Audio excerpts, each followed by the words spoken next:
एक ही बंदे की दी क्या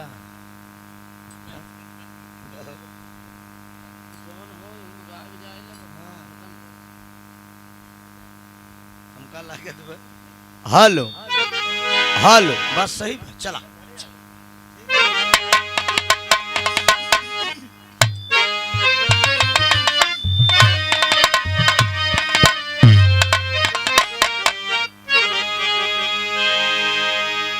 नमो नमो बिंदेश्वरी मां नमो नमो जगदम भक्त जनन के कार्य हित मां अब करती कहाँ विलम्ब।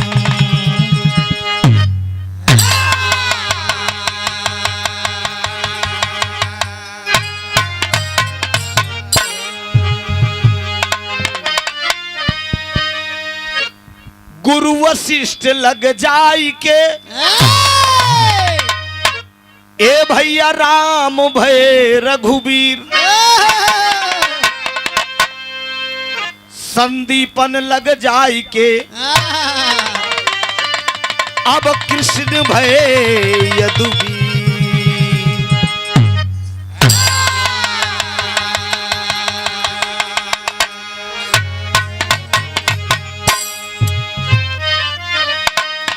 हमें चिंता नहीं उसकी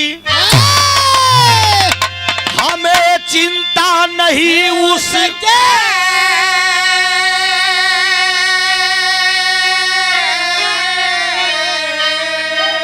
अरे उसे चिंता हमारी है।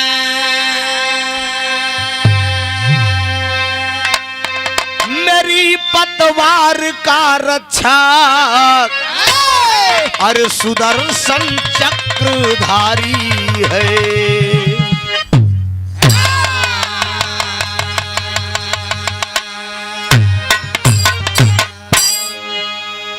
हे जगदम्ब विलंब न कीजे हे जगदम्ब विलंब न कीजे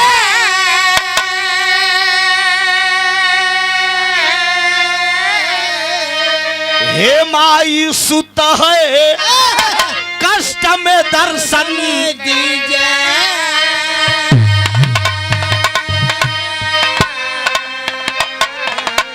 कि अरे कीजे कृपा भवानी पद पंकज पे मां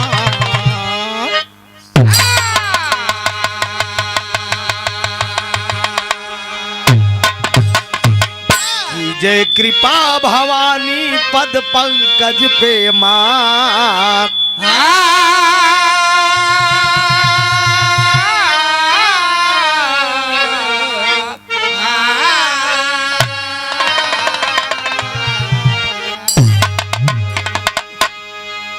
गीत गाने से पहले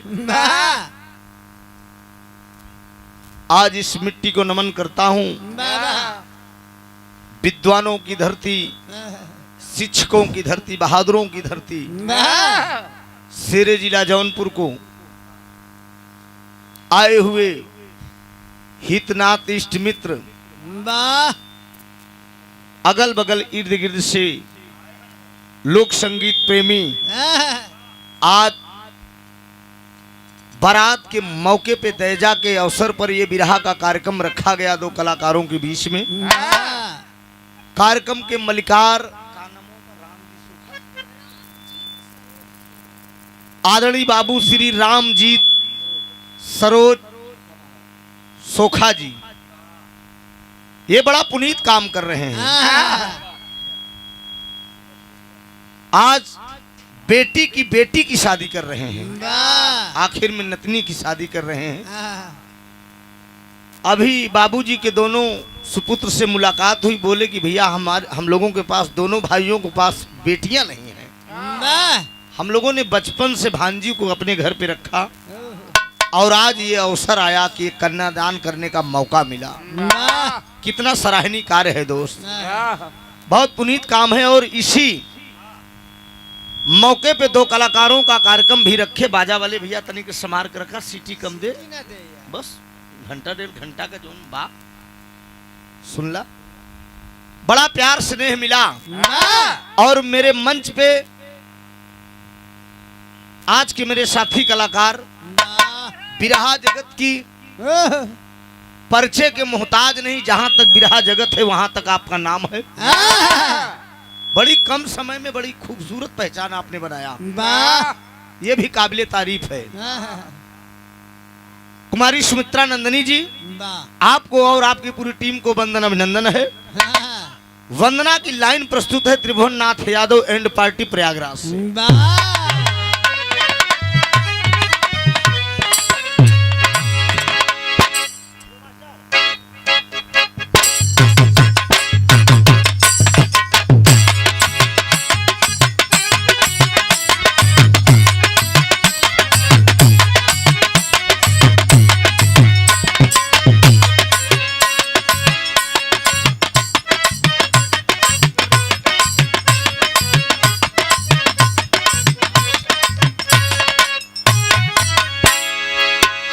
बड़ी सुंदर गीत का इशारा हमारे डॉक्टर साहब करते हैं। लाडला फिल्म की गीत है।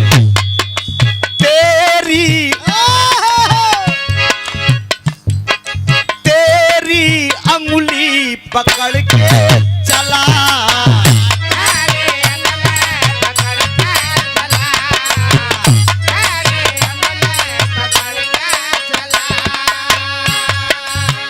ममता के आंचल में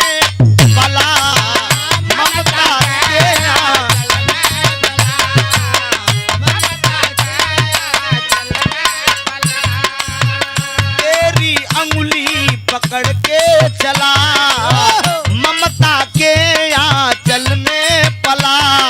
माँ ओ मेरी माँ, मैं तेरा लाडला। माँ ओ मेरी माँ, मैं तेरा लाडला।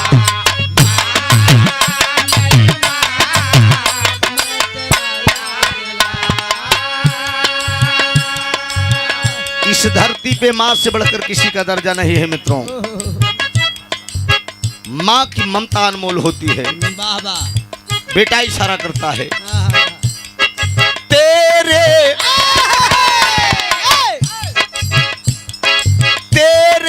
द्वारे मैं आ गया।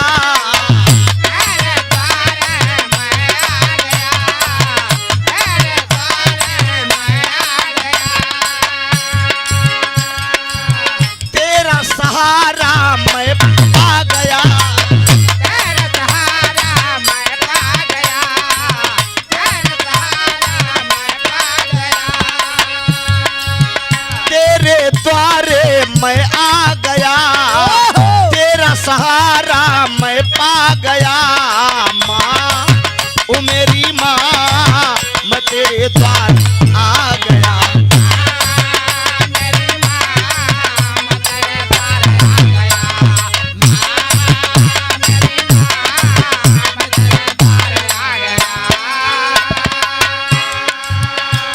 एक एक शब्दों पर आप लोग गौर करिएगा, कितना मार्मिक शब्दों में लिखा है।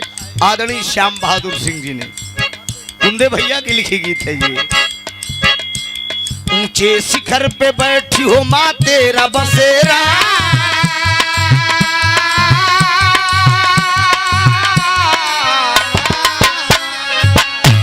ऊंचे शिखर पे बैठी हो माँ तेरा बसेरा। हरदम लगा रहता है माँ भक्तों का फेरा, हरदम लगा रहता है माँ भक्तों का फेरा, हरदम लगा रहता है माँ भक्तों का फेरा। ऊंचे शिखर पे बैठी हो माँ तेरा बसेरा, ऊंचे शिखर पे बैठी हो माँ तेरा बसेरा। हरदम लगा रहता है माँ भक्तों का फेरा,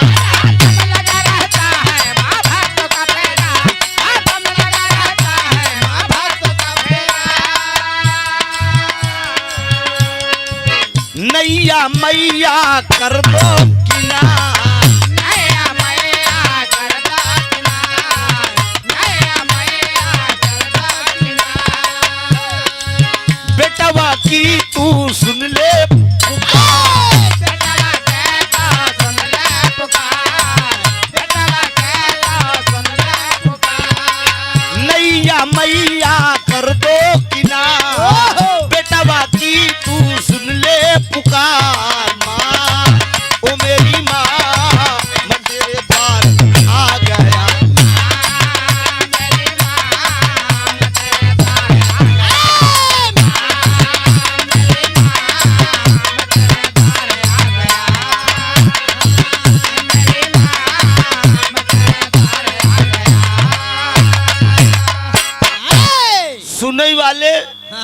श्रोता भैया तनी ध्यान दिया, 2 रुपया का कलम जिंदगी और मौत का पैगाम लिखा था।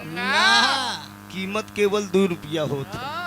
वही कलम अगर जब साहब के हाथ में होता तो जिंदगी और मौत का पैगाम लिखा था। और वही कलम अगर कवि के हाथ में पहुंचती है तो कभी गागर में सागर भरता है। लेकिन इशारा किया गया दूसरे लाइन में,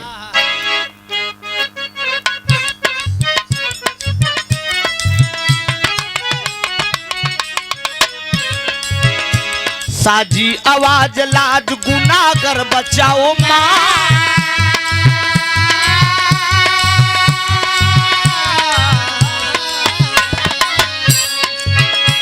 साजी आवाज लाज गुनाहगार बचाओ माँ। साजी आवाज लाज गुनाहगार बचाओ माँ। कविता हमारी अपने स्वर से सजाओ माँ।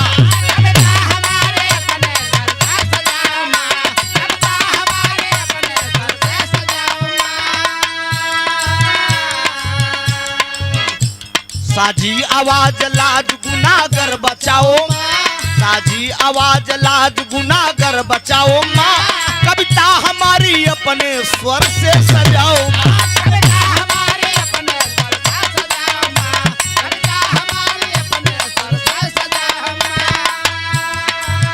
पापी की तू कर दो संहार।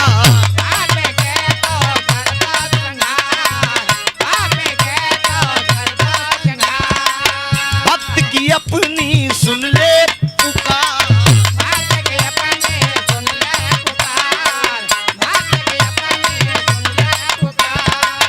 पापी की तू कर दो संहार। बेटवा की तू सुन ले पुकार। माँ ओ मेरी माँ मैं तेरे द्वार आ गया।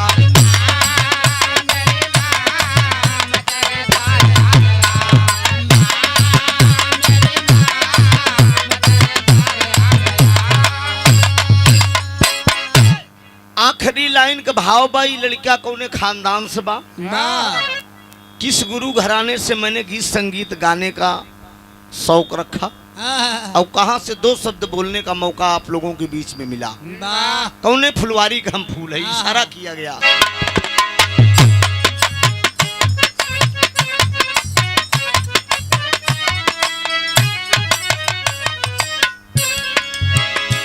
सुरलोक गए भुल्लुर कवि रामधार जी।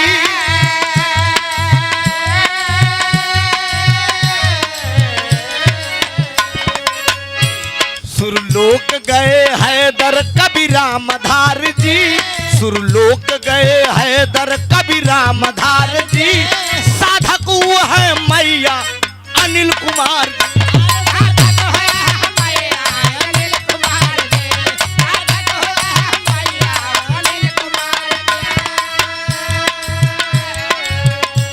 सुरलोक गए हैदर कवि रामधार जी। सुरलोक गए हैदर कवि रामधार जी। साधक हुए हैं मैया अनिल कुमार।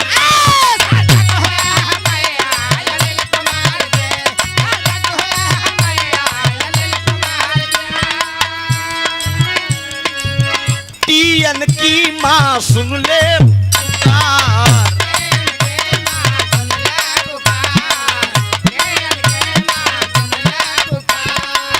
नैया को माँ कर दो किनार।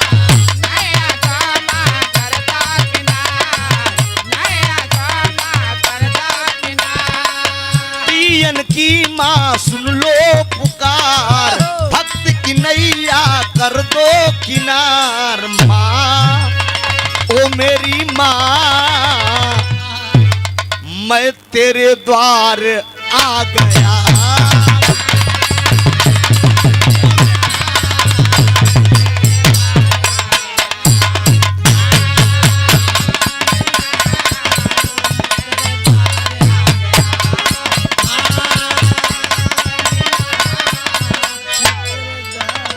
माँ ओ मेरी माँ मैं तेरे द्वार आ गया।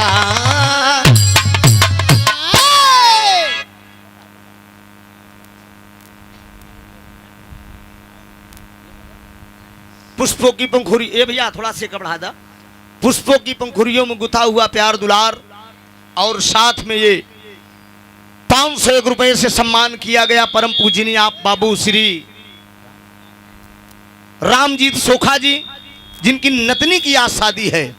कितना बढ़िया काम आपने किया, जलसा लगा दिया अपने दरवाजे पे। बाबूजी से इतनी खड़ा हो जा। हम कलाकारों का सम्मान किए, मंदे जिंदगी शुक्रगुजार और आशीर्वाद की वृक्षा है। आशीर्वाद दे कि हम बच्चे अपनी कला में कामयाब हो।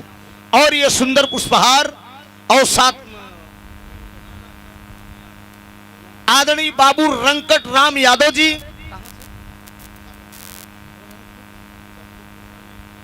राजा बाजार गद्दोपुर से रंकट राम यादव जी सोखा जी, हमारे बाबूजी के आप शिष्य हैं ना, आप ही के शिष्य हैं। एक सुंदर पुष्पहार और 1001 रुपए का आशीर्वाद आपने देकर सम्मान किया। जोरदार ताली बजाकर आप लोग सम्मान करिए। बहुत बहुत वंदन अभिनंदन है। आप लोग भी बड़ा पुनीत काम करते हैं। न जाने कितनी ऐसे परिवार मैंने अपनी जिंदगी में देखा है, देखा नहीं है बल्कि स्वयं बीती है। ये आप लोग जो बंदा दवा से नहीं ठीक होता है, दुआ से ठीक होता है। न जाने कितनी हमारे आजा भी सोखा थे, इलाहाबाद प्रयागराज में गांव मोहरिया सहादेव सोखा, दुनिया में नहीं है, मालिक को प्यारे हो गए। मैंने अपनी आंखों में बचपना में देखा है। मेरे भी दरवाजे पे बहुत से दुखिया आते थे, बाबा उठा के बैठा देते थे, चमत्कार होता था। तो बहुत बहुत नमन करता हूँ आप लोगों को। आप लोग इसी तरह से दुखियन का भला करत रहा। अवसर मिलेगा कभी हम भी आपके दरवाजे आएंगे। एक दो मित्र हैं हमारे दुखियारी, जरूर लेके आएंगे और फरियाद सुनिएगा। देखा तनिक कष्ट न लगा हिसाब से। बहुत बहुत प्रणाम। आदरणीय महेंद्र सरोज हमारे बाबूजी के सुपुत्र साहब, मास्टर साहब, जिनकी भांजी की आज शादी है, मास्टर साहब के कर कमों द्वारा ये सादर 500 रुपया का पुरस्कार। बहुत बहुत वंदन अभिनंदन। दोनों भाइयों को नमन है। बहुत खूबसूरत प्यार है। अभी बताए कि दोनों भाइयों के बीच में एक भी कन्या नहीं है। कन्या के लिए हम लोग तरस रहे थे। देखा नंदनी जी है या केहू बिटिया बरे तरसत बा, केहू बेटवा बरे तरसत बा। हमरे एक बिटिया बा के हम कह चाय कम पिया कर। हाँ, हम चाहिए से परेशानी का तेरे पापा तू कार रोकत है। नंदनी गई समझाए तो कुछ दिन छोड़े रही, फिर शुरू कर दे। हाँ, क्यों बेटी बरे तरस रहा है, कोई बेटा बरे तरस रहा है, लेकिन मालिक ने मुझे तो सब दे दिया। बेटवा भी दे दिया, बिटिया भी दे दिया। ये ऊपर वाले का लाख लाख धन्यवाद है। तनी बजे कुछ खट्टा मीठा बच के आवा। अब आजा वाले तू भैया तनी के हल्का सा गरम कदम बयार तो मरते बा, हल्का से बढ़ा जा।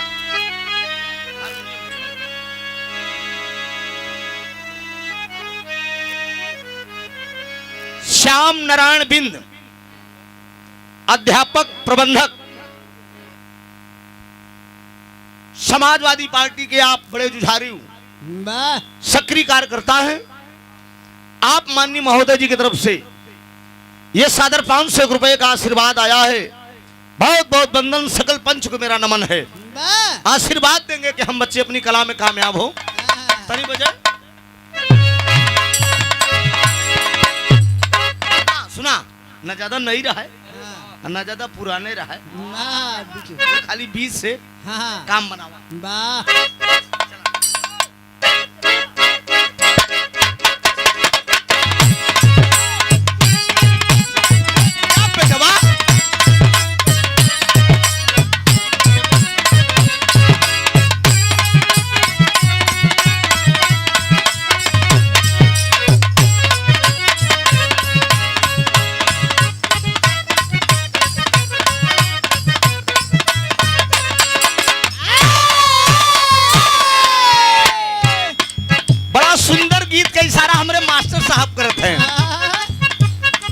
भगवान भोलेनाथ का माता पार्वती का सहेली अर्थात कहे का मतलब भगवान भोलेनाथ का सढ़ुआइन हरे। भोलेनाथ से मजा लेते हैं, मजाक करत हैं। ससुरारी में मजाक होवे करता करारा ढंग से। अच्छा जिलाध्यक्ष है। अच्छा समाजवादी पार्टी के आप जिला अध्यक्ष भी हैं। आप माननीय महोदय जी की तरफ से भी 500 रुपए का आशीर्वाद आया था। बहुत बहुत वंदन है। त्रुटियों के लिए क्षमा प्रार्थी हूं। समय का अभाव बा, यहां से झटका में काम होता।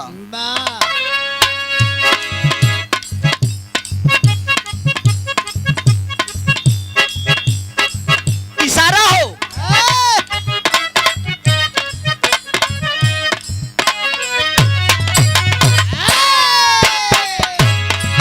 तनी सुना ये गौरा के सैया हो, तनी सुना ये गौरा के सैया काहे भावे लबेल के पतैया।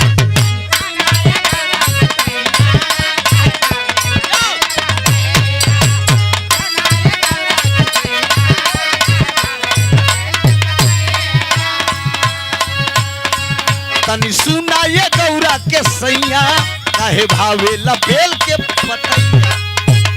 हो दाता भागिया धतुरावा से जोड़ी हला, हो दाता भागिया धतुरावा से जोड़ी हला। मन भावे ला मरैया, मन भावे ला मरैया महले रहल छोड़ दिहला। मन भावे ला मरैया महल में रहल छोड़ दिहला।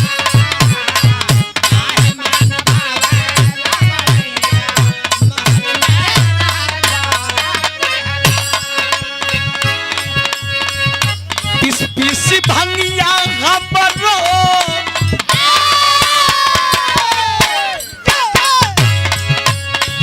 पिस पिस भंगिया हमरो दर्द कर रहे हैं बौरा बड़ा हो।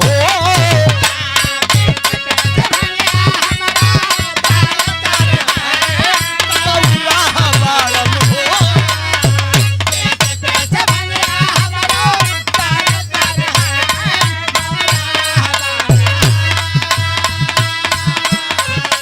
पिस पिस भंगिया हमरो दर्द कर रहे हैं बकनोल बाड़न हो।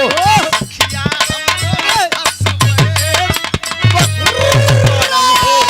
रजऊ हमरो हंसबे बौरा बाड़न हो।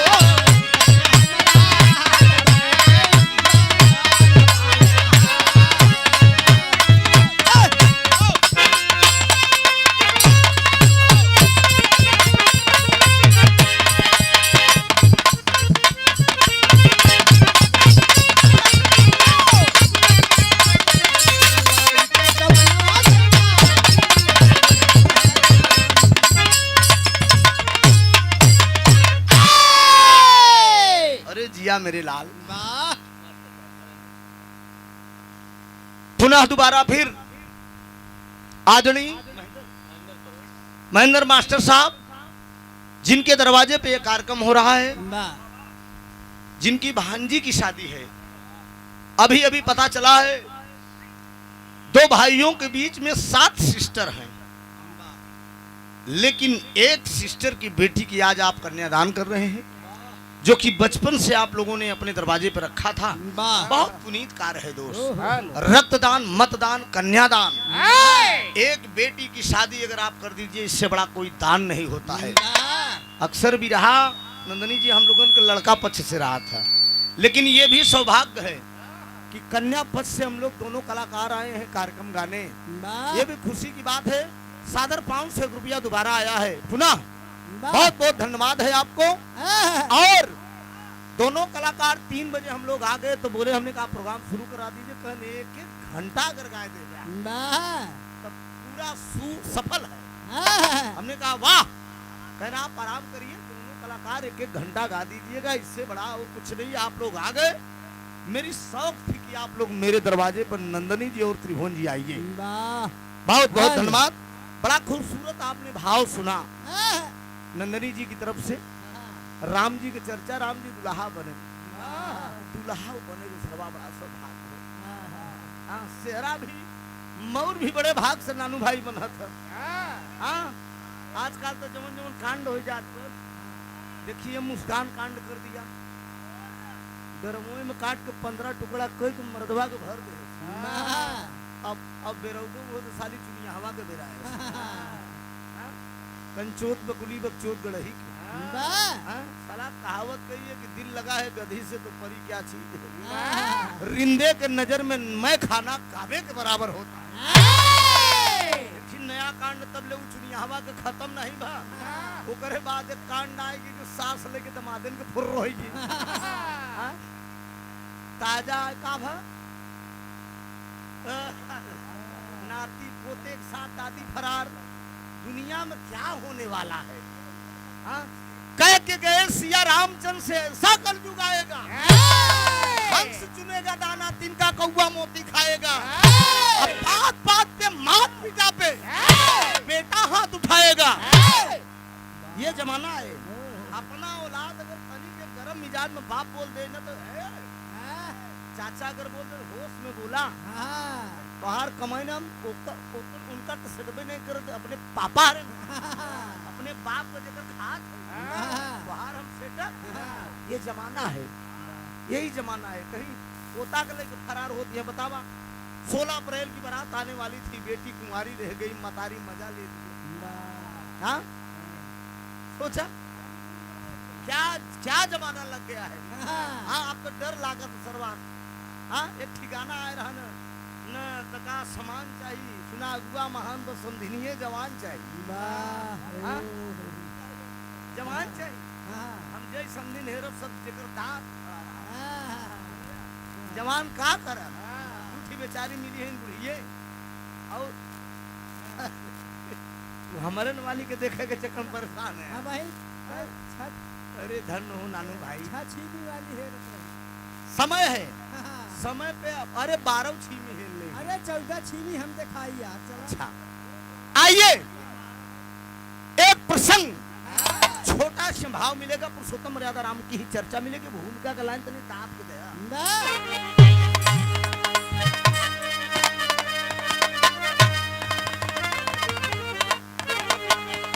निप जनक की प्रतिज्ञा भी पूरी हुई, शिव धनुष तोड़ा हंसकर श्री राम ने, ब्याह मंडप में विधिवत सिया का हुआ, बाज नौबत भी हंसती है सहनाई।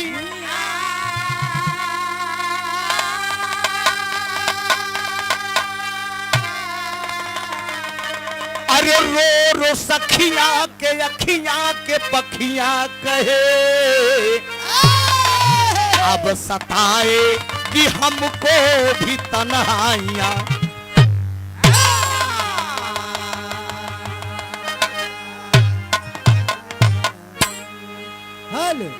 रो रो सखियां के अखियां के पखियां कहे, अब सताए कि हमको भी तन्हाइयां। भगवान पुरुषोत्तम मर्यादा राम आज दूल्हा बन रहे हैं। ये दूल्हा भी बनना, डीजे रोड लाइट पे बैठना, ये भी सबके किस्मत में नहीं है मित्रों। जवन फुर्र हो जाती राहुल, उनके नसीब में कहाँ होता। अच्छा चंद मिनटों के लिए जो हुसूल होता है, ये जुनून होता है, ये जुनून इतना खतरनाक होता है, लेकिन अंजाम उसका बाद में बहुत गलत होता है। उसका परिणाम अगर देखिए, आज वही सास जो दामाद लेकर भगी है, मीडिया वालों के सामने बोल रही है कि मैंने जिंदगी में बहुत बड़ा गलत किया। अब पछताने क्या हुआ जब चिड़िया चुन गई। काम वो करो, अब विरह के सुनने वाले श्रोता बंधु मेरे मुकद्दर के मालिक, इस धरती पे काम वो करो कि अगर मरने के बाद, जाने के बाद दुनिया से इंसान अच्छा न कहे तो बुरा भी न कहे। अभी ऐसा काम सास कहेगी कि न घर का न घाट बाहर का। क्या हुआ? ठीक है, आइए एक ही कव्वाली का भाव है।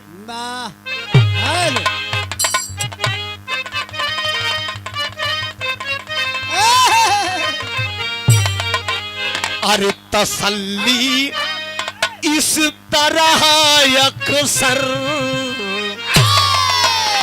मर के भी इंसान का किरदार मर सकता नहीं, और फन अगर जिंदा है तो फनकार मर सकता नहीं। इस लाइन को इस कव्वाली के अली जनाब हैदर अली जुगनू साहब गाया करते थे।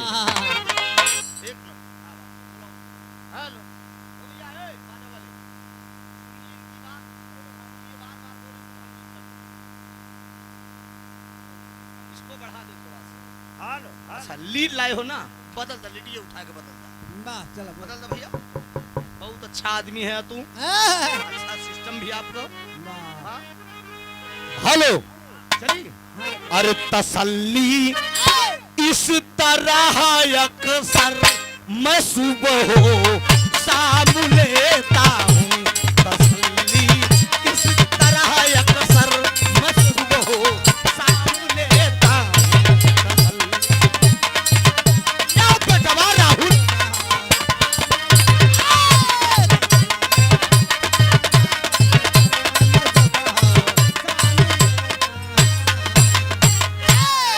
अरे तसल्ली इस तरह अक्सर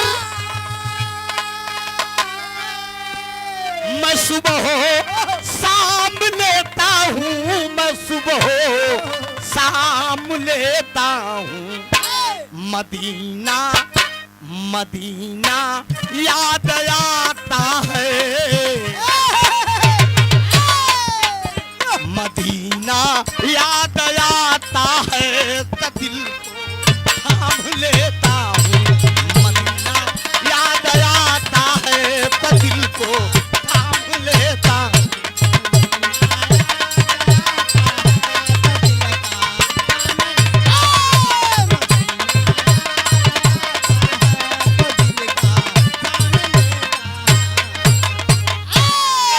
सजी डोली जब सीता की, अरे सहनाई मुंह ने खोला है, सहनाई मुंह ने खोला। जनक जी, अभी आप लोगों ने सुना नंदिनी जी से, बेटी का बाप गरीब नहीं होता दोस्त, देने वाला कहां सदैव ऊंचा रहता है दोस्त। एक बेटी का बाप इतना बड़ा जलसा अपने दरवाजे पर लगा के लोगों का भोजन कराए, बाबूजी पूरी व्यवस्था दे, एक राजा के बराबर हैसियत होती है। लेने वाला बल्कि बाबूजी डाउन होता है। अरे बेटवा का बाप तो बाबूजी मुंह खोल के मांगा था, तो देने वाला महान होता है दोस्त। महाराज जनक जी महाराज दशरथ से कह रहे हैं, जनक जी अति मगन होकर, जनक जी अति मगन होकर विदाई देने आए हैं, जनक जी अति मगन होकर विदाई देने आए हैं।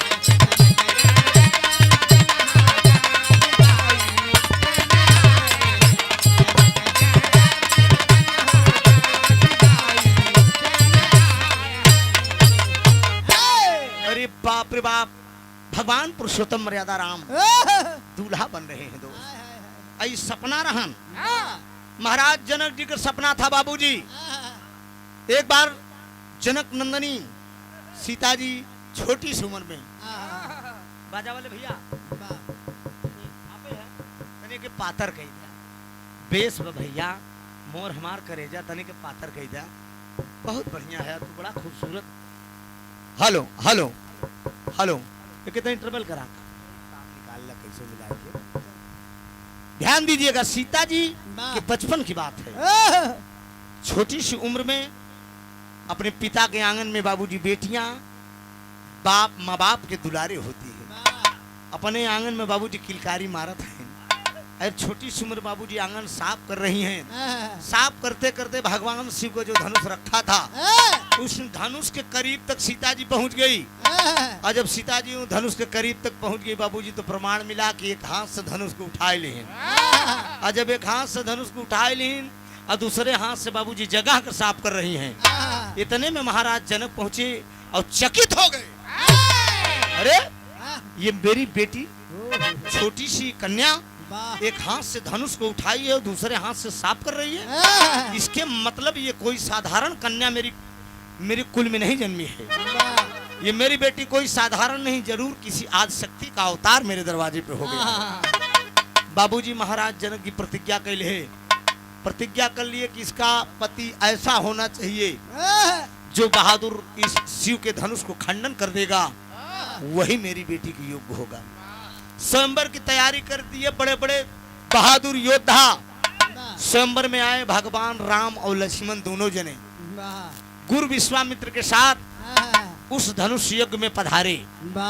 जैसा कि रामायण के अंदर आप लोग जानते हैं, पुरुषोत्तम मर्यादा राम बाबूजी धनुष का खंडन कर दिए। भगवान राम धनुष का खंडन कर दिए और सीता मैया जवन है जयमाल पहनाई दी।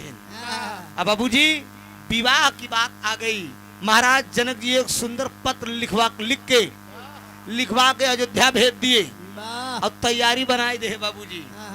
जब तैयारी बनाए दे बड़े गाजे बाजे के साथ बारात लेकर महाराज दशरथ जी, जैसे जहाँ से बारात आवत जो बाबूजी तैयारी होते, दुल्हा के पिताजी दशरथ के पदवी ले हैं। हाँ एकदम बाबूजी बैग ले तैनात रही। आज डीजे वाले के देख बा, रोड लाइट वाले के देख बा, बैंड वाले के देख बा, नाच वाले के देख बा, तमाशा वाले के देख बा, पड़ाका वाले के देख बा। जितना बना रहा तो उतना गुंडऊ भ्रष्ट हो जा। जब खटा खट गिने की पड़त है तब समझ में आवत है, तब कि अरे यार ले रहे, लेकिन देन के पड़त बाटे का गुलाब। ये आप जान लिया हर तैयारी हो रही है। अब बाबूजी बड़े भाव से एकदम बारात दरवाजे पे आई है। बारात दरवाजे पे आई है तो दुबरा के 4 भाव करे बाद बरतिया भोजन कई बैठे तो गाड़ी 2 लाइन को होता। यह गावत ही बाबूजी की जुट के गोतिनिया नगारी सुनावई। अरे जुट के गोतिनिया नगारी सुनावई, दुल्हा से करथी सवाल परती हऊ खाए जा भला। दुल्हा से करथी सवाल परती हऊ खाए जा भला। दुल्हा से करथी ई घरातिन का काम हम पूरा कर देते हैं। बेचारे भी रास्ते में आए लेकिन हम लहाई देते हैं। हमार संदेश कह दिया कि त्रिभुवन तो का लोग गरिया के गए और तमाम बात कहा थी। लइके बरतिया में आया मेहरावा, लइके बरतिया में आया मेहरावा।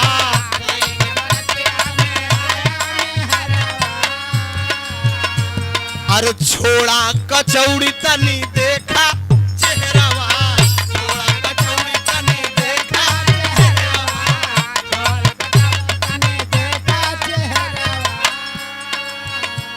अरे बलहा लगई जैसे कौनो पिटहिनी, हाय राम गोरे गोरे गाल परती हऊ खाए जा भला। हाय राम गोरे गोरे गाल परती हऊ खाए जा।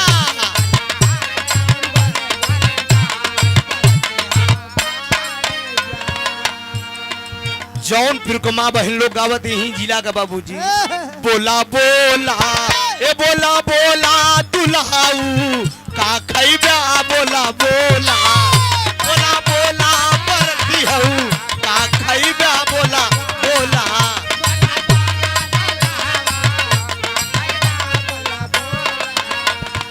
इलाहाबाद अमरूद की जौनपुर खमुरई। इलाहाबाद अमरूद की जौनपुर कमुरई।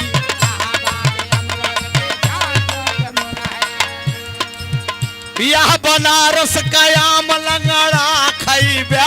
बोला बोला बोला बोला दुल्हाऊ का खैब्या। बोला बोला बोला बोला परती हऊ।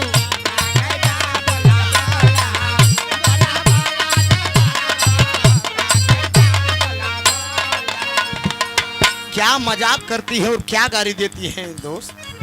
ऐसन बरतिया ना देखे अब तक जिया करई धका धक। ऐसन बरतिया ना देखे अब तक जिया करई धका धक।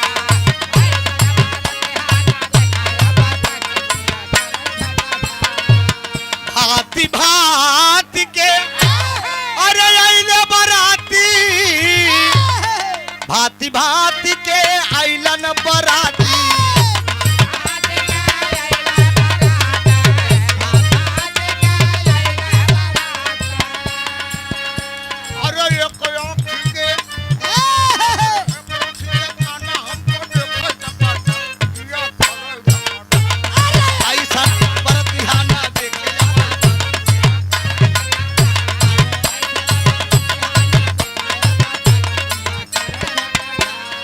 कहा तोरे पिछवरवा राई चौराई भला।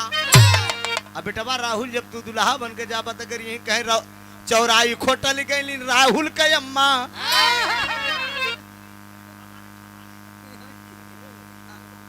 बेटवा अरे चिंता न कर तोरे साथे हम हूं गारी साहब। हम चाचा रहा तो नहीं है ये। अब तू लोग ना बर्दाश्त कर पाया तो ठेल दे हमारी तरह। हम देख देख बर्दाश्त कर जान कहा चौराई खोटन गई फलाने का बहिनी। अब दहिया में लग गई कुनाई चौराई भला। तमाम कहा कहियो कसोरा बगल में धरल बा। कहा न्यूरी परोसई राजा जनक जी धोतिया धूमिल हो जाई कि हाँ। कहा कहियो कसोरा बगल में धरल बा। अब कटहर का बनी तरकारी की। सवेरे जब दूल्हा कोहबर में दुल्हा जात तो दुल्हन सास रानी का करथीन मारे खुशी में अब सासु रानी आईन। कहा मेहमान जल्दी से आया ससुरारी की। हाँ 4-6 दिन मेहरारू रही चली गई करे बाद मेहरारू गई तो कोका आया जना जना माछी आवत जा दिबे। सास कहे बाटे की जल्दी आया कुहाया जिन। अब भाई का करे लपेटू घर राऊ जो ना एक हफ्ता में पहुंच गए। कहन कस मेहमान कैसे आया। अरे बाबूजी दामाद जो ना डैनू को प्यारा होत। अब हन मेहरारू झगड़ा कैले तोर पूत खाप तोर भतार खाप। कहीं दिन भतार गाड़ी तोर दमदवई खाप।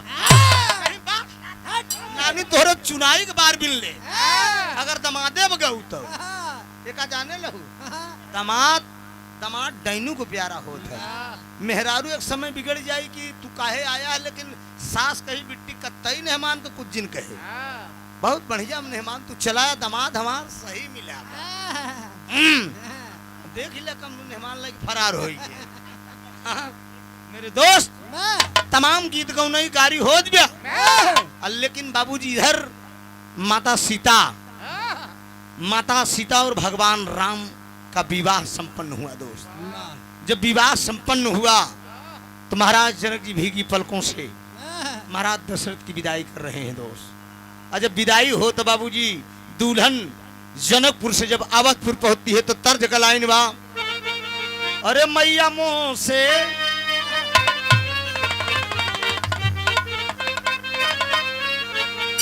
यही तरज का लाइन की मैया मोह से चला नहीं जाऊ। अरे मैया मोह से चला नहीं जाऊ दूर तोर मंदिरवा। मैया मोह से चला नहीं जाऊ दूर तोर मंदिरवा।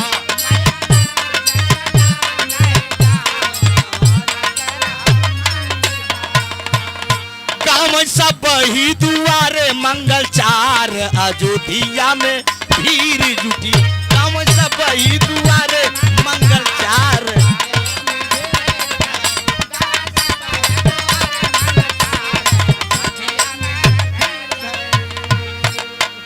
तमाम औरतें मुंह दिखाई दे रही हैं बाबूजी। मात सुमित्रा कंगना दीन कैकेयी कनक भवन रामा।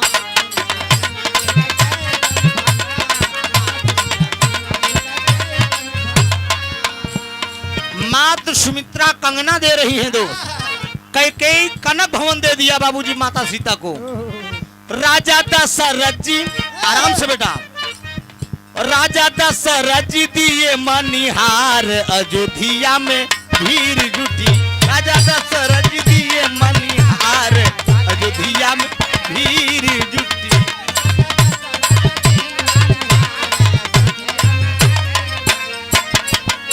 अरे बाप रे बाप कैकेयी कौशल्या सब लोग कुछ न कुछ दे ही रही हैं बाबूजी। माँ तो सुमित्रा कंगना दीन कैकेयी कनक भवन रामा, राजा दशरथ जी दिए मणिहार, और माई सब दे रही है। कौशल्या माई को कुछ न सूझा।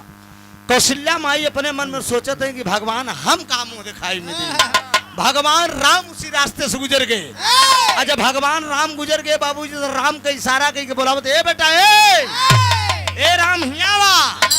राम पहुंच गए। अब कौशल्या माँ से करेंगे, माँ बोलिए क्या बात है। तो रामचंद्र के हाथ पकड़ के ले गई कोहबर में रामा।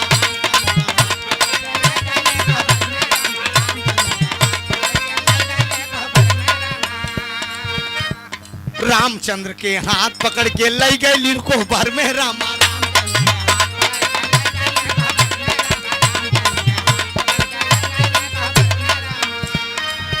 मुंह देखाई पौली, मुंह देखाई पौलिन से मुरा लीलार, अयोध्या में भीड़ जुटी।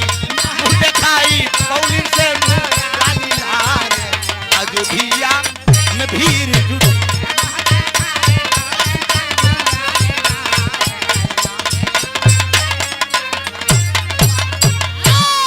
आराम से समय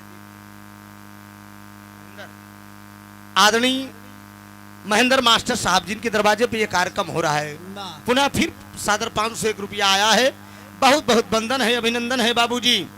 यह तमाम सब लोग जुट के मुंह दिखाई कर रहे हैं। माँ कौशल्या भगवान राम को स्वयं सीता जी को मुंह दिखाई कर दिया। और कौशल्या माई सीता जी से कहन की बिटिया पूरी जिंदगी की अमानत तुम्हारे हवाले हम कह देते हैं, इस बात को याद रखना। सीता मैया वादा करें कि माई हम तोहार अमानत जिंदगी में सुरक्षित रखा।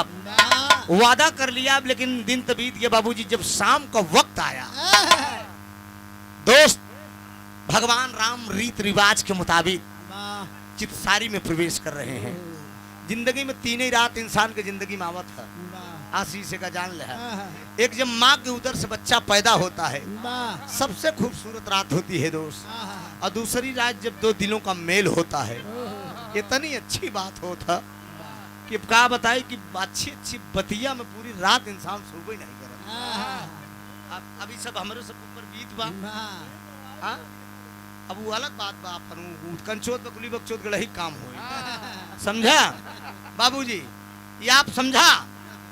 दूसरी रात सुहानी रात होती है, दो दिलों का मेल होता है, जिंदगी की एक नई शुरुआत होती है दोस्त। एक इंसान जब दुनिया से विदा होता है, वो आखिरी रात रहा था दोस्त, तीसरी रात रहती है। भगवान राम प्रवेश किए, जनक नंदिनी को इशारा कर रहे हैं, बढ़ जाओ सीता। चरण स्पर्श किया, चरण धोती हैं, पिया बैठिए आप। आरती उतारती हैं सीता मैया।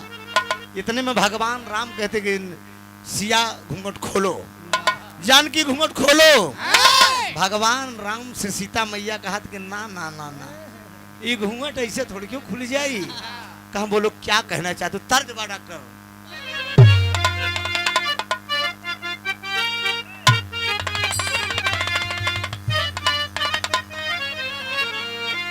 अरे पंच तत्व के पिजड़वा,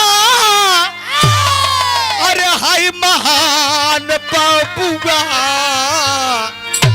एह पे केहू काहे, एह पे केहू काहे करेला गुमान बबुआ। लेकिन भगवान राम बाबूजी, भगवान राम का हाथ जोड़ के सीता जी कहा दिए, पिया अरे हम तो तोहरे चरनिया, अरे धूल सजना, अरे मुंह देखैया में, अरे मुंह देखैया में लियावा एक फूल सजना, मुंह देखैया में लियावा एक फूल सजना, मुंह देखैया।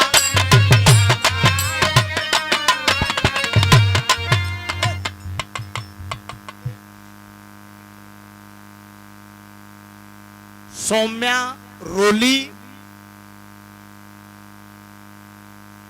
स्वेटर, रसूलपुर मछली शहर जिला जौनपुर से, ई बिटिया की तरफ से, ई छोटी सी बिटिया की तरफ से 500 रुपया का पुरस्कार खूब आशीर्वाद हमारा, खूब बढ़िया पढ़ा लिखा तरक्की करा जा। बेटियां 3 कुल तारती हैं दोस्त, और बेटियां जकरे कोखी में बिटिया नहीं एकर जन्म ओकर जन्म अधूरा रहेगी दोस्त, एका जान ला। अब बाबूजी बेटियां बच्चों से ज्यादा ख्याल अपने माँ बाप का रखते हैं। गाय बजाएगी जाए थी बिटिया दौड़ के आवा था, पापा चाय बना के ले आई, पानी ले आई, तमाम खिदमत में लगी रहे। बेटवा बेटवा अंग्रेजी बतावा, हाँ बेटवा बताई कहीं अंदर प्लास्टर कराई दे, बहरो फाइनल कराई दे। हाँ एक तल्ला और मार देता तो ठीक रहा। हमके चुकड़ा चुकड़ा हिया करेजा फेंकर जात हुआ, सब हम बनाए दे तो तू सब का कर बे। अरे कहीं पापा भी लगे टाइल्सिया लगवाई देते। हाँ लेकिन बिटिया का हाथ कि पापा खाए यहाँ की नहीं, जरा ध्यान दीजिए सीता माँ कह क्या रही हैं।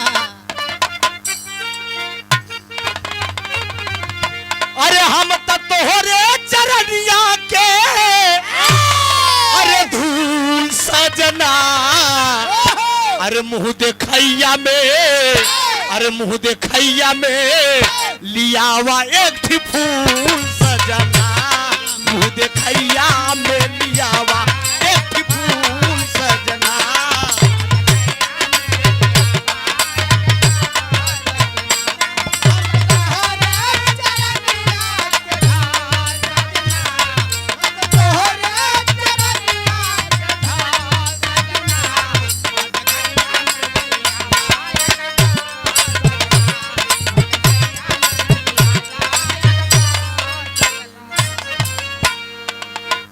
चमन फूल तो का देखे करई ना प्रणाम हो, चमन फूल तो का देखे करई ना प्रणाम हो।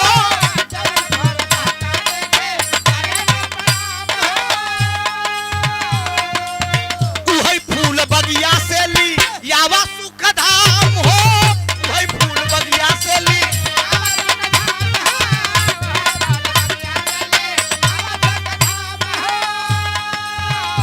भैली गलती,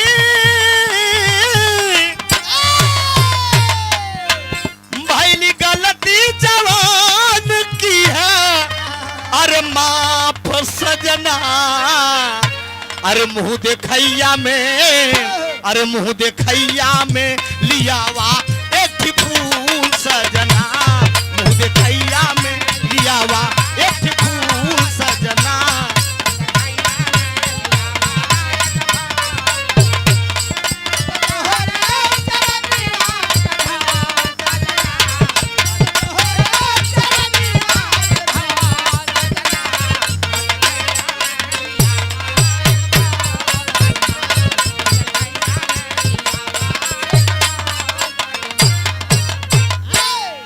भगवान राम से गाना भी एकदम करीब है दोस्त, 5-7 मिनट का भाव और बचा है बाबूजी।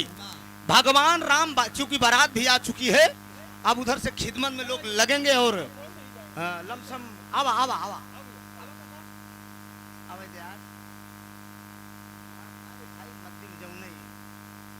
आवा आवा कोनो बात नहीं, कहा तब चला आओ। अरे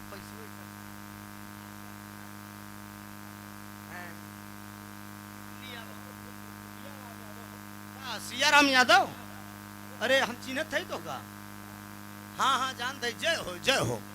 अरे हम जान गए कि सियाराम यादव जी हमारे पुरान साथी हैं, 251 रुपया के पुरस्कार बा, और सब ठीक बना घर एक समाचार चला जा, वो नाश्ता लगा करत रहा तबले। 251 रुपया बहुत बहुत प्रणाम हुआ, आशीर्वाद की परीक्षा है दोस्त। तनी ध्यान दे बाबूजी, भगवान राम से जानकी बोलती है कि हमें वो फूल लिया के दया, जमन फूल आपको देख के कभो नतमस्तक न हो, नमस्कार न करे, वही फूल हमका मुंह दिखाए में चाहे तब ही घूंघट खुली ना है तो घूंघट खुली। अरे बाप रे बाप, भगवान राम सोचने लगे बाबूजी टेरी का भाव है।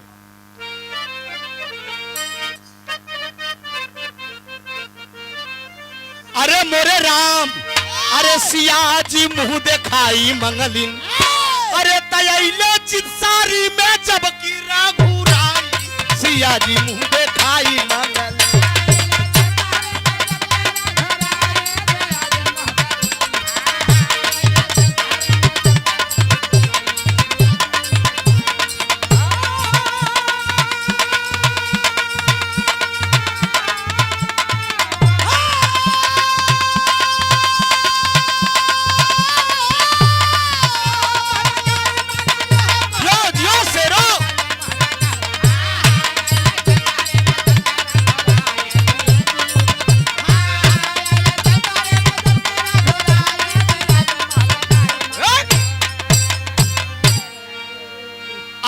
उचित सारी में जब की रघुराई सिया जी मुंह दिखाई मंगली। भगवान राम जानकी से लगे कहने की जानकी तुम जानती हो मैं कौन हूँ? सीता जी कहा हम जानत है तू भगवान पुरुषोत्तम मर्यादा राम है, लेकिन हमें वही फूल लिया है कि आप दे दे जवन फूल आपको देख कर नमस्कार न होए। रात ही रात भगवान राम बाबूजी निकल दिए कमरे से, धनुष बाण उठाए, मंत्री को आदेश दिया, रथ सज के तैयार हो गया।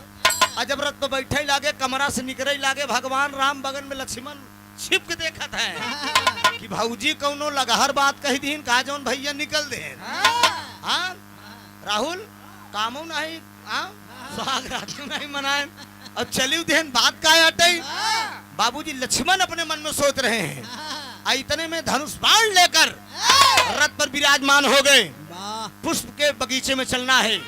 जानकी ने फूल मांगा है और वो फूल मांगे हैं जमन फूल देखकर नमस्कार न हो। अब बाबूजी चले जा रहे हैं, बगीचे में चले जा रहे हैं। तमाम बगीचा में पहुंचे बाबूजी, सारा डाली का फूल भगवान राम को झुक झुक कर नमस्कार करत बा। एकदम डाली का फूल झुक जात बा। एक तरफ राम को क्रोध आवत बा, मुस्कुरा भी रहे हैं कि जानकी ने गलत फूल मांग लिया। हाँ ये जानकी ने गलत फूल मांग लिया। मैं राम हूँ पटेल, मैं राम हूँ लहरा। झोंके रहा था के हमारा ड्राइवर बहुत अच्छा है। बाबूजी भगवान करे सबके मिले ही ढंग से। कुछ खाते नहीं बोल दिया। डाली का फूल नमस्कार कर रहा है। भगवान राम कहें जानकी यही फूल मांगे हैं, हम कहाँ फूल है नहीं देखा था, सब झुका जाता है। इतने में बाबूजी गुरु वाल्मीकि की कुटिया के पास पहुँचे। जब वाल्मीकि की कुटिया के पास पहुँचे बाबूजी, सारा फूल झुका जाते हैं। एक कई कनखी में दूठी लगा है, एक कई कनखी में दूठी लगा और भगवान राम को देखे चला जाए, एकदम बर्रा चला जाए। भगवान राम कहन बस ये तो दूठिया है। कहावत कही बे दोस्त, अपने सहार वो अपने से जीत। इन राम सोचते हैं सीता एक मांगे हैं लेकिन नाम दूठिया है। जरा गौर करेंगे भाव निकलेगा बाबूजी दूठी कैसे हैं। और वही एक फूल उठाए को हमें से तोड़ लिए। जब तोड़ लिए तो बच्चे का शीश आ गया बाबूजी, रक्त की धारा बहने लगी और धड़ नीचे गिर गया। एक बार डाली का फूल ललकारत बा।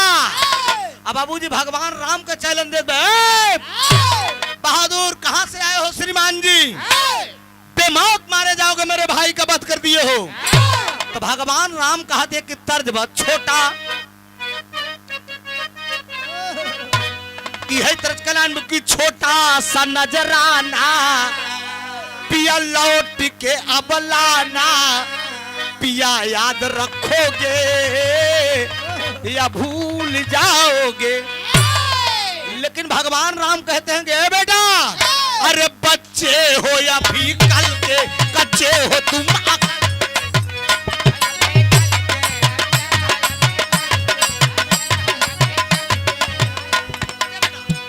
बच्चे हो या भी कल के कच्चे हो तुम, अकल के आए हो यूं उछल के, बोलो जम के लड़ोगे भाग जाओगे, बोलो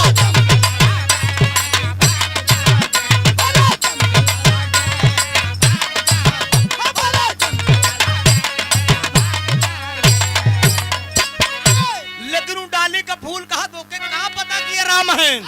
बच्चे नहीं समझो हम बाप तुम्हारे, बच्चे नहीं समझो हम बाप तुम्हारे, लड़ना है तो आ जाओ मैया के दुलारे, लड़ना है तो आ जाओ मैया के दुलारे,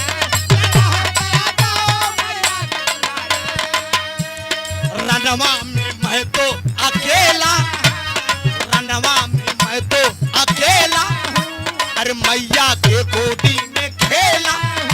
बातें नहीं बनाओ, लड़ना है तो आ जाओ, बातें नहीं बनाओ, लड़ना है तो आ जाओ, बोलो जम के लड़ोगे या भाग जाओ, बोलो जम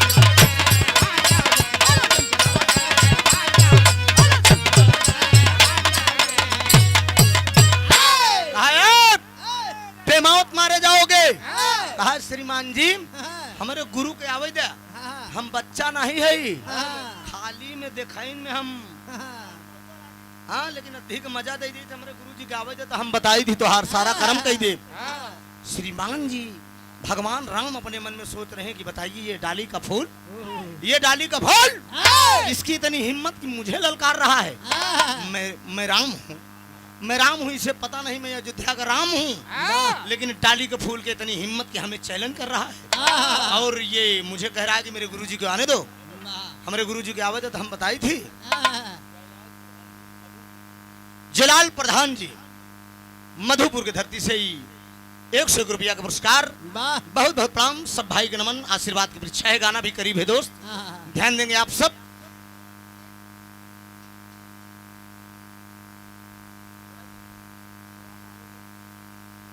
अच्छा अच्छा, ये मास्टर साहब के छोटे भैया हैं, महेंद्र मास्टर साहब के छोटे भाई साहब, जहां कहीं हो मंच पे आ जाएं। अगर हमारी आवाज अगर आपके कान तक जाती हो तो छोटे भैया जी मंच पे मिल लें हम दोनों कलाकारों से। अच्छा ये हैं मास्टर साहब हैं, कोनो दिक्कत नहीं बा। तो नंदनी जी बुलावत है मिल लें, एनहु कमो कह दें, हमारा कह दें, 5 मिनट का भाव बा। ओकरे बाद फिर आप दूसरा काम अपन देखा जवान है। बाबूजी बोल दिया, डाली का फूल बोल दिया। हमारे गुरुजी की आवाज है तो बताइए, तने में बाबूजी सिसक सिसक के रो रहे हैं। आल्हा का भाव बा।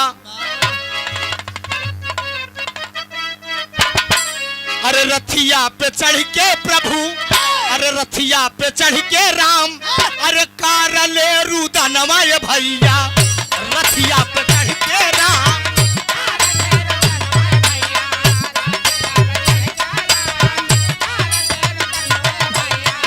कलिया का फूल बाबू रहा ललका, कलिया का फूल बाबू। हमारे गुरुजी के अब, हमारे गुरुजी के अब आवाज जा राजा नवाय भैया, हमारे गुरुजी के।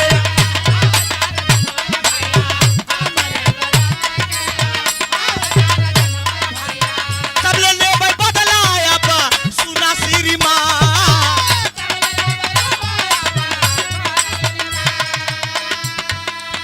तब ले गुरु वाल्मीकि होई गया वनमय भैया, तब ले गुरु वाल्मीकि।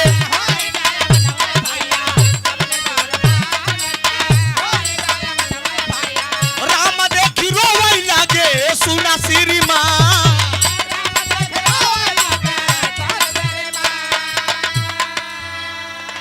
अरे शीश जब उठाई बाला मीक जब थमाए भैया, अरे डाली का फूल है बन गया श्रीमान। बाबूजी भगवान राम को डाली का फूल ललकार रहा है, रथ पे बैठ के प्रभु राम रो रहे हैं। इतने में गुरु वाल्मीकि जी का आगमन हो गया। जब वाल्मीकि जी को देखे प्रभु राम दौड़ते हैं, बाबूजी प्रणाम कर रहे हैं। वो डाली का फूल बोल रहा है कि श्रीमान जी को आप गुरुजी जानते हैं? वाल्मीकि बोलते हैं कि बेटा बड़ों से इस तरह से नहीं बोला जाता है, ये कोई गैर नहीं है, यही तुम्हारे पिताजी है। वो डाली का फूल बोल रहा है कि ये मेरे पिताजी हैं। कहा हाँ यही तुम्हारे पिताजी हैं। कहने मेरे भाई के बत कई डायन, कहने नहीं। उठाए के शीश जब दे लागे नु फूल बनी गया और लेकर जब प्रभु राम चलते हैं तो गुरु वाल्मीकि डाली को फूल से बता रहे हैं कि बेटा तुम्हारे भैया को तुम्हारी माताजी ने याद किया। तो कहने का मतलब जो फूल लेकर गए बाबूजी सीता जी को मुंह दिखाई में दिया प्रभु राम, ये रस्म पूरा हुआ। तो जब रस्म पूरा हुआ तो वही बोल दी गुरु वाल्मीकि बोलते हैं कि तोहरे भैया को तोहरे माताजी याद करे हैं। जो लेके गए फूल बाबूजी वो लौ था। और समय आने पे जब गुरु वाल्मीकि जी ने अपने मंत्र से जिसको पैदा किया था वही समय आने पे कुश बना। आखिरी भाव है दादा पंधारी के लाइन में, कहा ये बना मिली, ये भैया ये बना मिली, ये बाबू अब ना मिली। कहा ननुआई का तरकारी अब ना मिली, कहा भाई कुढ़ुआ ये उगड़ारी अब ना मिली। अब सकर नौकरी यही सरकारी अब ना, अब घूंघट वाली नारी अब ना मिली। एक लाइन मैं गाया था 2017 में बिग गंगा चैनल पर बिरहा दंगल में जब गया था। आइए बॉम्बे में जब मैं गया था, दिनेश लाल निरहु अमरपाली हीरोइन वगैरह थी, तो मैंने एक बिरहा गाया था और एक लाइन गाया था। चैनल पे, टीवी चैनल पे आप लोगों ने देखा होगा।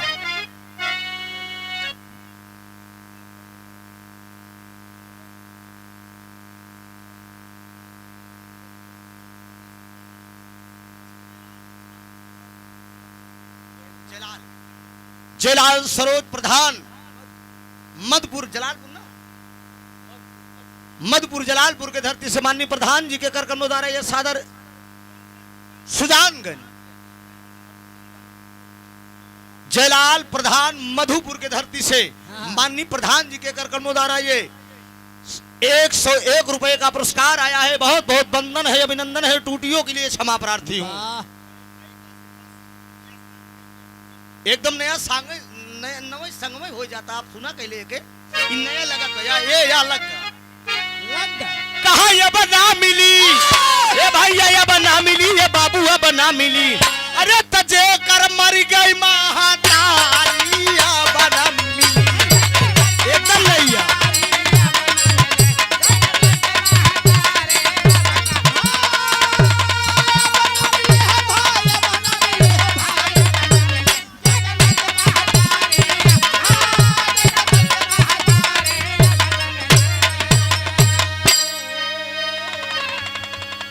वही होत का बाबा रे बोली जानकी, ए भैया बोली जानकी, ए बाबू बोली जानकी। अरे प्रभु के छुई के चराना बोली जानकी।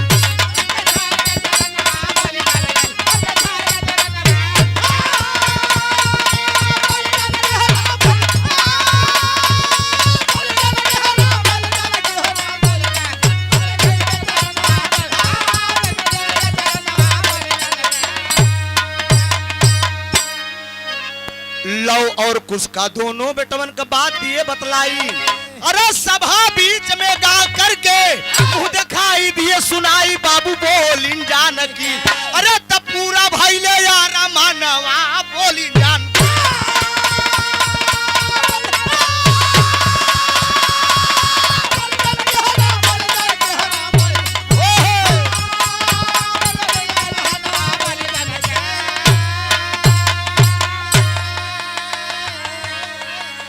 समय आया साथियों, दोनों पुत्र की उत्पत्ति हुई। लव और कुश, यहीं से गाना मेरा खत्म है। समय का अभाव है, जिंदगी में कभी फिर दर्शन होगा। बहुत अच्छा लगा बाबूजी की दरवाजे पे आकर घराती बराती सबको मेरा नमस्कार है। स्वामी गीतानंद अनंत भय भुल्लुर तदिये कोतारी, राजा राम आधार हैदर गुरु अनिल की बाबली। अरे सियाजी मुंह दिखाई मगलिन, ई बिरहा त्रिभुवन नाथ यादव कुल रहा सुनाई। सियाजी मुंह दिखाई मगलिन, राजा हो तो है कैसे मनाई, दुल्हा हो तो है कैसे मनाई। अरे रतिया में हमारे ना लागी उंघाई, आज रात में हमारे लागी न उंघाई। गोरिया हो तो है कैसे मनाई, रतिया हो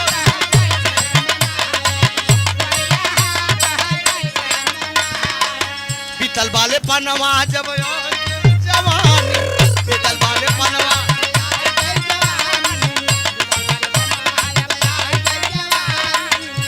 अरे रही रही के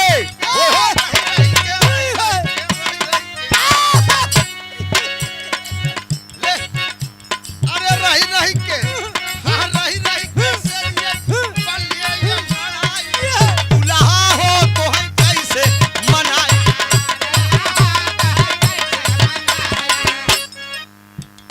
काजा नहीं दे, अरे काजा नहीं दे, सहार वालिन कजरा काजा नहीं दे।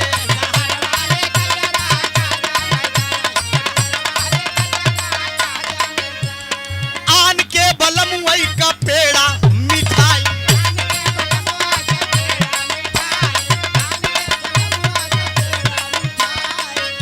अरे अपने बलम के, हाँ अपने बलम का भेवाई दीन बजरा काजा नहीं दे, सहर वालिन कजरा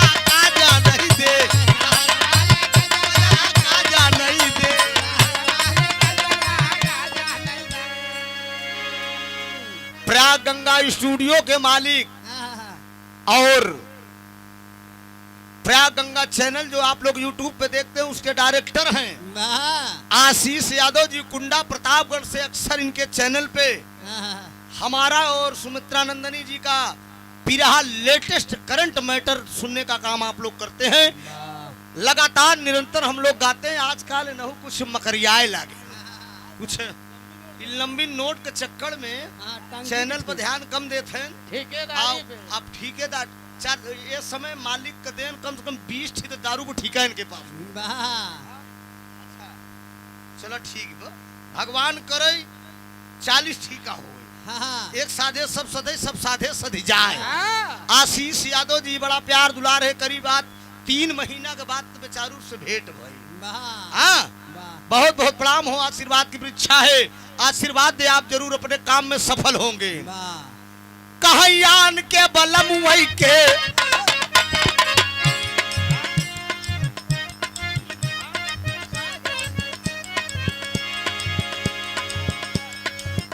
हमका भुलावत है यार। हम बतावत है तो बता ही भूल गया है यार। हम मुखड़ा के कहाँ ध्यान में यार। तो ए भैया, ए बहू एक नाश्ता उठा के दे दे भाई। हमरे का टेरिया गई भूल जाता बेचारा। अरे यान के बलम वही का पेड़ा मिठाई,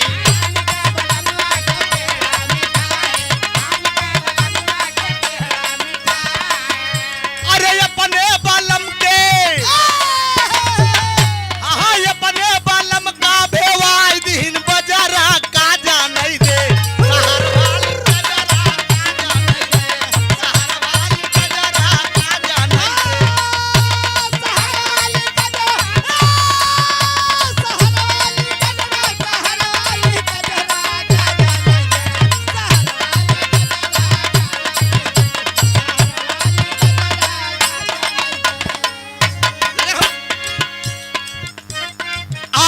बलमुआ का सेजा सुतावई,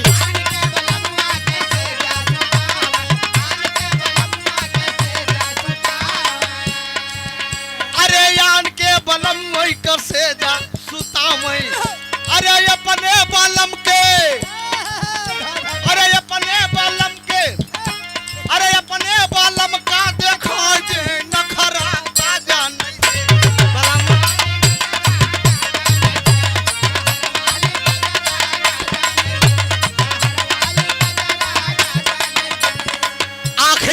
भैया। भी गाना से आप लोग के बीच से विदा हो गई। ऐसे जौनपुर से इलाहाबाद जाए बा लगातार कार्यक्रम चलत बा। अब रात में बिरहा गावे बा हमारे साढ़ू के बेटवा के बारात आवत बा। और साढ़ू के बेटवा कहा मौसा आया गावे की जरूर बा। हम कहे दहेजा प्रोग्राम गाय कि जौनपुर से आओ बेटा। हाँ बोला मेही लाल रजक बहुता पट्टी प्रतापगढ़ से। काल हम आपके एरिया में रह रात में एक लड़की प्रियंका बागी के साथ। हाँ सुजानेगंज कहूँ इर्द गिर्द कार्यक्रम बार रात में, लेकिन डायरी में नोट बा गाँव नहीं जाने। ए बाबूजी आखिरी लाइन बा। चल यार भाई। अरे यान के बलम वैसे खूब